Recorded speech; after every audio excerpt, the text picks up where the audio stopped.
Hi, welcome to Yashika Sammi kitchen. இன்றைக்கி நம்ம கிச்சனில் வந்து மசாலா டீ எப்படி செய்யலான்னு பார்க்கலாம். இது வந்து மசாலா டீ நீங்கள் நார்மலாக செய்கிற டீயை விட மசாலா டீ வந்து ரொம்ப டேஸ்ட்டாக இருக்கும். இதுக்கு வந்து ஒரு பாத்திரத்தில் வந்து 1 டம்ளர் தண்ணி சேர்த்துக்கோங்க. 1 டம்ளர் தண்ணிக்கு வந்து நம்ம வந்து ஒரு ஒரு துண்டு பட்டை மசாலா, ஒரு துண்டு பட்டை, 4 ஏலக்காய், இதை வந்து தட்டி எடுத்துக்கலாம். நீங்கள் நார்மலாக செய்கிற டீயை விட வந்து மசாலா டீ செஞ்சு குடிச்சிங்கன்னா அவ்வளோ நல்லாயிருக்கும். இந்த மாதிரி தட்டி எடுத்துக்கோங்க. தட்டி எடுத்தாச்சு. இதை வந்து நம்ம வந்து அந்த தண்ணி கொதிக்க வச்சோம் இல்லையா, இந்த தண்ணியில் வந்து சேர்த்துடலாம். சேர்த்துட்டு இப்போ ஒரு துண்டு இஞ்சி சேர்த்துக்கோங்க. இந்த மாதிரி இந்த சைஸ் அளவு இஞ்சி சேர்த்துக்கோங்க. நான் வந்து 2 டம்ளர் மசாலா டீ போட போகிறேன். அதுக்கு வந்து இந்த அளவு கரெக்டாக இருக்கும். இப்போ இஞ்சியை வந்து இந்த மாதிரி தட்டி எடுத்துக்கோங்க. இதையும் வந்து அந்த தண்ணியில் சேர்த்துடலாம். நம்ம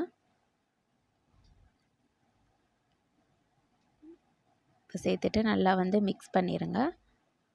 மிக்ஸ் பண்ணிவிட்டு இதுக்கப்புறம் வந்து நீங்கள் வந்து என்ன டீ பவுடர் யூஸ் பண்ணுறீங்களோ, எந்த ஃப்ளேவர் நீங்கள் யூஸ் பண்ணுற டீ பவுடர் வந்து 1 டேபிள் ஸ்பூன் எடுத்துக்கோங்க. இந்த டீ வந்து நல்ல ஸ்ட்ராங்காக நல்ல டேஸ்ட்டாக இருக்கும். 1 டேபிள் ஸ்பூன் எடுத்துக்கோங்க. இந்த மாதிரி மிக்ஸ் பண்ணிவிட்டு நல்லா வந்து கொதிக்கட்டும். இந்த மசாலா, இந்த டீ பவுடர்லாம் வந்து இந்த ஸ்மெல் மாறணும், அது வரைக்கும் கொதிக்கணும். இப்போ வந்து 1 டேபிள் ஸ்பூன் சுகர் சேர்த்துக்கோங்க. நமக்கு வந்து மொத்தம் வந்து 3 டேபிள் ஸ்பூன் தேவைப்படும் சுகர் 2 டம்ளருக்கு. இப்போ இதுக்கு வந்து 1 டேபிள் ஸ்பூன் சேர்த்துக்கோங்க. இது வந்து நல்லா வந்து நுர ததும்பி வரும். இந்த மாதிரி கொதிக்கும்போது நீங்கள் வந்து சர்க்கரை சேர்த்திங்கன்னா, இப்போ நல்லா கொதித்து வந்ததுக்கப்புறம் 2 டம்ளர் வந்து பால் சேர்த்துக்கோங்க. காய்ச்சின பால், ஏற்கனவே காய்ச்சின பால் வந்து 2 டம்ளர் சேர்த்துக்கோங்க. சேர்த்துட்டு இதுவும் வந்து கொஞ்சம் கொதிக்கட்டும் பால் சேர்த்து. இப்போ வந்து இதுக்கு தேவையான அளவு சர்க்கரை 2 டேபிள் ஸ்பூன் சேர்த்துக்கோங்க.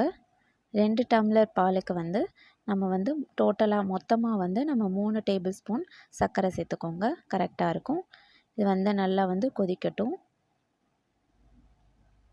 இந்த மாதிரி நல்லா கொதித்து வரணும். அப்போ தான் வந்து அந்த டீ வந்து ரொம்ப டேஸ்ட்டாக இருக்கும்.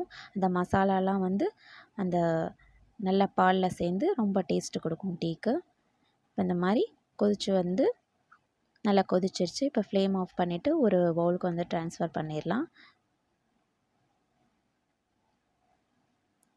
நீங்கள் நார்மலாக பண்ணுற டீயை விட இந்த டீ வந்து ரொம்ப டேஸ்ட்டாக இருக்கும். ஒரு தடவை செஞ்சு பாருங்கள். மறுபடியும் வந்து இந்த மாதிரி நீங்கள் செஞ்சு சாப்பிடுவீங்க.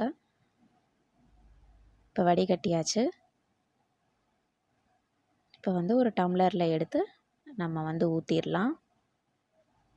இங்கே பாருங்கள், இந்த மாதிரி ஒரு டம்ளரில் எடுத்து ஊற்றிடுங்க. சூப்பராக வந்து ரெடி ஆயிடுச்சு நம்ம டீ. நீங்களும் வந்து இந்த மாதிரி வீட்டில் ட்ரை பண்ணி பாருங்கள்.